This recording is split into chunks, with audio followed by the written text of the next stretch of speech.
এই বহুত্ববাদী ঐতিহ্যই জাতিকে শক্তি জুগিয়েছে। কিন্তু দুঃখজনকভাবে গত 2 দশকেরও বেশি সময় ধরে সম্প্রীতি বিনষ্টের অপতৎপরতা চলছে এবং সময়ের সঙ্গে সঙ্গে তার পরিসর আরও বিস্তৃত হয়েছে। বৈষম্যহীনতার আকাঙ্ক্ষা নিয়ে 2024 সালের গণ আন্দোলনের পরও এ প্রবণতার কোনো ইতিবাচক পরিবর্তন ঘটেনি, বরং গুজব, উস্কানি ও সহিংসতার পুনরাবৃত্তির মাধ্যমে মন্দির মণ্ডপে ভাঙচুর, মাজার ও দরগাহে অগ্নিসংযোগ ও লুটপাট, আখড়া ও বাউল কাওয়ালি আসরে হামলা, এমনকি মসজিদের রাজনৈতিক কার্যক্রম পরিচালনার জেরে বিভিন্ন স্থানে সংঘর্ষ ও গোলযোগ সংঘটিত হয়েছে। এসব কেবল বিচ্ছিন্ন ঘটনা নয়, এগুলো হলো একটি দীর্ঘমেয়াদী পরিকল্পনার বহিঃপ্রকাশ, যার লক্ষ্য বাংলাদেশের সম্প্রীতির ঐতিহ্যকে দুর্বল করা। তাছাড়া এই হামলাগুলো কোনো একক সম্প্রদায়কে লক্ষ্য করে হয়নি, বরং এগুলো বাংলাদেশের সামগ্রিক সামাজিক সংহতি ও সাংবিধানিক শৃঙ্খলার উপর আঘাত আনতে করা হয়েছে। বিগত 10 বছরের 2024 থেকে 2025 বিভিন্ন সংবাদ মাধ্যম ও মানবাধিকার রিপোর্টে প্রকাশিত পূজা ও অন্যান্য সময়ে পূজা মণ্ডপ, শোভাযাত্রার রুট বা সংখ্যালঘু বাড়িঘরে হামলার ঘটনাসমূহ বিশ্লেষণ করে আমরা একটি ঝুঁকি মানচিত্র তৈরি করেছি। এতে দেখা গেছে মোট 29টি জেলা ঝুঁকিপ্রবণ হিসেবে চিহ্নিত হয়েছে, যার মধ্যে উচ্চ ঝুঁকিতে 5টি এবং মাঝারি 24টি জেলা। তাছাড়া গত সপ্তাহেই আমরা দেখলাম পূজার প্রস্তুতির মধ্যে মণ্ডপ এবং প্রতিমা ভাঙচুরের ঘটনা। মাত্র গতকালই ঘোষণা দিয়ে কুমিল্লায় 4টি মাজার ভাঙা হয়েছে। আরও দেখলাম রাজবাড়িতে একজনের লাশ কবর থেকে তুলে পোড়ানোর মতো পৈশাচিক ঘটনা। প্রথম আলো অনুসারে গত বছরের আগস্ট থেকে এবছরের জানুয়ারি পর্যন্ত 6 মাসেই 80টি মাজার দরগাহে হামলা হয়েছে। সংখ্যাটি এখন কয়েক গুণ বাড়তে পারে, অর্থাৎ কেবল মন্দির মণ্ডপ আক্রমণ দেখলে মোট চিত্রের বড় অংশ ধরা পড়ে না। বাস্তবে হিন্দু, সুফি, বাউল এবং আদিবাসী বিভিন্ন প্রান্তিক গোষ্ঠী একযোগে ঝুঁকির মুখে আছে। এর সঙ্গে যোগ হয়েছে নির্বাচন ঘিরে বাড়তি ঝুঁকি। অতীতের অভিজ্ঞতা বলতে ভোটের আগে ও পরে সংখ্যালঘু আবাসিক এলাকা, ব্যবসায়িক কেন্দ্র, উপাসনালয় এবং দরবার সহজেই টার্গেটে পরিণত হয়।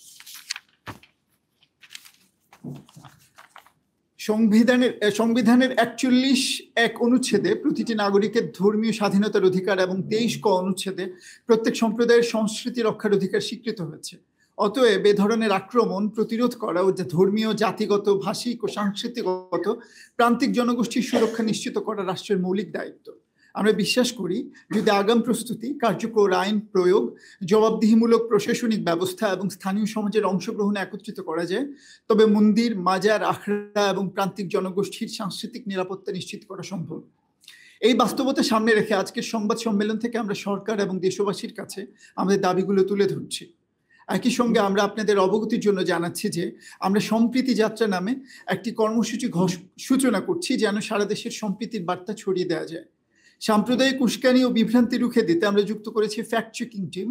এছাড়াও আমরা যুক্ত করেছি ঝুঁকিপূর্ণ জেলাসমূহের স্থানীয় নাগরিক সমাজের সংগঠন, মাইনরিটি সংগঠন, সুফি ও মাজার ভিত্তিক সংগঠন, বাউল ও ফকির সম্প্রদায়, আদিবাসী সংগঠন, নারী সংগঠন, সাংস্কৃতিক সংগঠন, পেশাজীবী সংগঠন এবং রাজনৈতিক দলগুলোর প্রগতিশীল অংশ।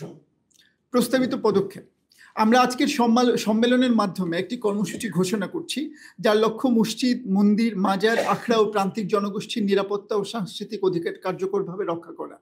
সম্প্রীতি যাত্রা কেবলমাত্র একটি তাৎক্ষণিক প্রতিক্রিয়ায় সংগঠিত কর্মসূচি নয়, বরং সম্প্রীতি ও সহাবস্থানের জন্য কাঠামোগত সংস্কারের একটি দীর্ঘমেয়াদী আন্দোলন। আমরা ঘোষণা করছি স্থানীয় সম্প্রীতি কমিটি গঠন। প্রতিটি জেলা, উপজেলা, ইউনিয়ন এবং ওয়ার্ড পর্যায়ে আমরা অন্তর্ভুক্তিমূলক সম্প্রীতি কমিটি গঠন করব। এই কমিটিগুলোতে সব ধর্ম, বর্ণ, জাতিগোষ্ঠীর প্রতিনিধি থাকবে। তাদের মূল দায়িত্ব হবে সম্ভাব্য ঝুঁকি চিহ্নিত করা, প্রাথমিক সতর্কবার্তা প্রদান করা এবং স্থানীয়ভাবে প্রতিরোধমূলক উদ্যোগ গ্রহণ করা। এভাবে আমরা প্রতিটি গ্রাম, পাড়া, মহল্লা একটি নিরাপত্তা বলয় গড়ে তুলব। মনিটরিং ও নথিভুক্তি: আমরা বিশেষ নাগরিক মনিটরিং টিম গঠন করব, যারা ঘটনাস্থলে দ্রুত পৌঁছে যাবেন, ছবি, ভিডিও, অডিও ও প্রত্যক্ষ সাক্ষ্য সংগ্রহ করবেন এবং সেগুলো কেন্দ্রীয়ভাবে সংরক্ষণ করবেন। এর ফলে কোনো আক্রমণ বা হামলা, ধামাচাপা দেওয়ার সুযোগ থাকবে না এবং প্রয়োজনে আইনগত ব্যবস্থা নেওয়া সহজ হবে। গুজব প্রতিরোধে তথ্য প্রবাহ: আজকের বাংলাদেশে গুজব সবচেয়ে বড় অস্ত্র। আমরা এই জন্য একটি শক্তিশালী ফ্যাক্ট চেক টিম গঠন করেছি। তারা সামাজিক যোগাযোগ মাধ্যমে ছড়ানো বিভ্রান্তি দ্রুত শনাক্ত করবে এবং দ্রুততম সময়ে যাচাইকৃত সঠিক তথ্য জনগণের কাছে পৌঁছে দেবে।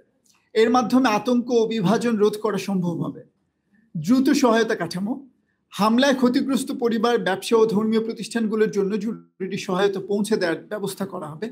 ত্রাণ পুনর্গঠন, চিকিৎসা, মনোসামাজিক সহায়তা এবং প্রয়োজনে আইনি সহায়তা সব মিলিয়ে আমরা একটি সমন্বিত রেসপন্স কনসোর্টিয়াম চালু করব। এতে ভুক্তভোগীরা দ্রুত সহায়তা পাবেন এবং পুনরায় জীবনযাত্রায় ফিরতে পারবেন। প্রতিবেদন ও নীতি প্রস্তাব। আমরা নিয়মিতভাবে সারা দেশে সংগঠিত ঘটনার তথ্য সংগ্রহ বিশ্লেষণ করব।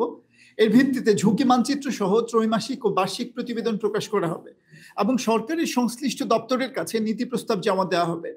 আমাদের অবস্থান হবে স্বচ্ছতা ও সঠিক তথ্যের সমন্বয়ে নাগরিকের জোরালো প্রতিরোধ। জনগণের প্রতি আহ্বান। সম্প্রীতি রক্ষার সবচেয়ে বড় শক্তি হলো জনগণ, তাই আমরা জনগণকে আহ্বান জানাই, ঘটনা রিপোর্ট করুন। আপনার এলাকায় কোনো হুমকি, উস্কানি, গুজব বা আক্রমণের আশঙ্কা দেখা দিলে অবিলম্বে আমাদের নির্ধারিত চ্যানেল, অনলাইন ফর্ম বা সামাজিক যোগাযোগ মাধ্যমের চ্যানেলের মাধ্যমে রিপোর্ট করুন। প্রতিটি রিপোর্ট আমরা যাচাই করে যথাযথ পদক্ষেপ নিব। প্রমাণ সংরক্ষণ করুন। ছবি, ভিডিও, অডিও বা প্রত্যক্ষ সাক্ষ্য প্রমাণ নথিভুক্ত করে রাখুন। এগুলো কেবল ঘটনাকে প্রমাণ করতে সাহায্য করবে না, বরং আইনগত প্রক্রিয়ায় অপরাধীদের দায়বদ্ধ করতে অপরিহার্য ভূমিকা রাখবে। কমিটিতে সক্রিয় হন। আমাদের এলাকায় গঠিত সম্প্রীতির কমিটির সাথে যুক্ত হন।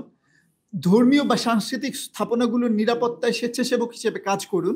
স্থানীয় পর্যায়ে ঐক্যই হলো সহিংসতার সবচেয়ে বড় প্রতিরোধক। গুজব প্রতিরোধ করুন। যাচাই না করে কোনো তথ্য প্রচার করবেন না। সন্দেহজনক কোনো বার্তা বা পোস্ট দেখলে তা আমাদের ফ্যাক্ট চেক টিমের কাছে পাঠান। মনে রাখবেন, একটি গুজব পুরো সমাজে আতঙ্ক ও বিভাজন তৈরি করতে পারে। সম্প্রীতির সংস্কৃতি ছড়ান। স্কুল, কলেজ, মসজিদ, মন্দির, মাজার, আখড়া, সাংস্কৃতিক অনুষ্ঠান ও কমিউনিটি প্ল্যাটফর্মে সম্প্রীতির বার্তা প্রচার করুন। সামাজিকভাবে সহনশীলতা ও বৈচিত্র্যের প্রতি শ্রদ্ধা জাগিয়ে তুলুন। সরকারের প্রতি আহ্বান। রাষ্ট্রের সাংবিধানিক দায়িত্ব হলো নাগরিকদের জীবন, সম্পদ, ধর্মীয় স্বাধীনতা ও সাংস্কৃতিক অধিকারের সুরক্ষা নিশ্চিত করা। তাই আমরা সরকারের কাছে আহ্বান জানাচ্ছি, অগ্রাধিকার ভিত্তিক নিরাপত্তা। ঝুঁকিপূর্ণ জেলায় পূজা, শোভাযাত্রা, মাজার ওরস ও আখড়ার সময় বাড়তি পুলিশ ও দ্রুত রেসপন্স টিম মোতায়েন করতে হবে। একটি কেন্দ্রীয় নিয়ন্ত্রণ কক্ষ থেকে সিসিটিভি ফিড পর্যবেক্ষণ করে তৎক্ষণাৎ পদক্ষেপ নেওয়া বাধ্যতামূলক করতে হবে। গুজব প্রতিরোধ কাঠামো। উপজেলা পর্যায়ে তথ্য যাচাই টিম গঠন করতে হবে। ভুয়া তথ্য ছড়ালে সর্বোচ্চ 1-2 ঘন্টার মধ্যে তার প্রতিবাদ ও সঠিক তথ্য প্রচার বাধ্যতামূলক করতে হবে। এর মাধ্যমে সামাজিক বিভ্রান্তি দ্রুত মোকাবেলা সম্ভব হবে। অভিযোগ ও বিচার প্রক্রিয়া। প্রতিটি থানায় অভিযোগ গ্রহণে স্বচ্ছতা আনতে হবে। 15 মিনিটে প্রাপ্তি স্বীকার, 1 ঘন্টায় প্রাথমিক আপডেট, 24 ঘন্টায় মামলা নথিভুক্তি এবং 72 ঘন্টার মধ্যে তদন্ত প্রতিবেদন দাখিল, এই টাইমলাইন বাধ্যতামূলক করতে হবে। বড় ঘটনার জন্য বিশেষ ট্রাইব্যুনাল গঠন এবং সাক্ষী সুরক্ষা কার্যকর করতে হবে। প্রযুক্তিগত নিরাপত্তা। মন্দির, মসজিদ ও মাজার ও আখড়ায় সিসিটিভি, আলো, অ্যালার্ম, ফায়ার এক্সটিংগুইশার ও নিরাপদ প্রবেশদ্বার স্থাপন করতে হবে। এই দায়িত্ব পূজা কমিটি, মাজার কমিটি ও প্রশাসনের যৌথ কর্তব্য হিসেবে আইনত স্বীকৃত করতে হবে। ফুটেজ অন্তত 30 দিন সংরক্ষণ বাধ্যতামূলক করতে হবে। ক্ষতিগ্রস্তদের জরুরি সহায়তা। ক্ষতিগ্রস্ত পরিবার ও ব্যবসার জন্য জরুরি ত্রাণ, পুনর্গঠন সহায়তা, মনোসামাজিক সাপোর্ট ও ক্ষুদ্র ঋণ স্থগিতকরণ কার্যকর করতে হবে। ক্ষতিপূরণের প্রাথমিক সহায়তা সর্বোচ্চ 30 দিনের মধ্যে প্রদানের ব্যবস্থা আইনত বাধ্যতামূলক করতে হবে। আমরা স্পষ্টভাবে ঘোষণা করছি, মন্দির, মাজার, আখড়া ও প্রান্তিক জনগোষ্ঠীর নিরাপত্তা শুধুমাত্র নৈতিক দায়িত্ব নয়, এটি রাষ্ট্রের সংবিধান অনুযায়ী আইনগত বাধ্যবাধকতা। আমরা বিশ্বাস করি, সরকার, আইন শৃঙ্খলা বাহিনী, ধর্মীয় নেতা ও নাগরিক সমাজ একসাথে কাজ করলে বাংলাদেশের সম্প্রীতির ঐতিহ্য পুনঃপ্রতিষ্ঠা করা সম্ভব। আমরা সরকারের প্রতি আহ্বান জানাই, এই প্রস্তাবগুলোকে জাতীয় কর্মপরিকল্পনার অংশ হিসেবে অবিলম্বে বাস্তবায়ন করুন, যাতে ধর্মীয় ও সাংস্কৃতিক বৈচিত্র্যের প্রতি আস্থা ও নিরাপত্তা পুনঃপ্রতিষ্ঠিত হয়।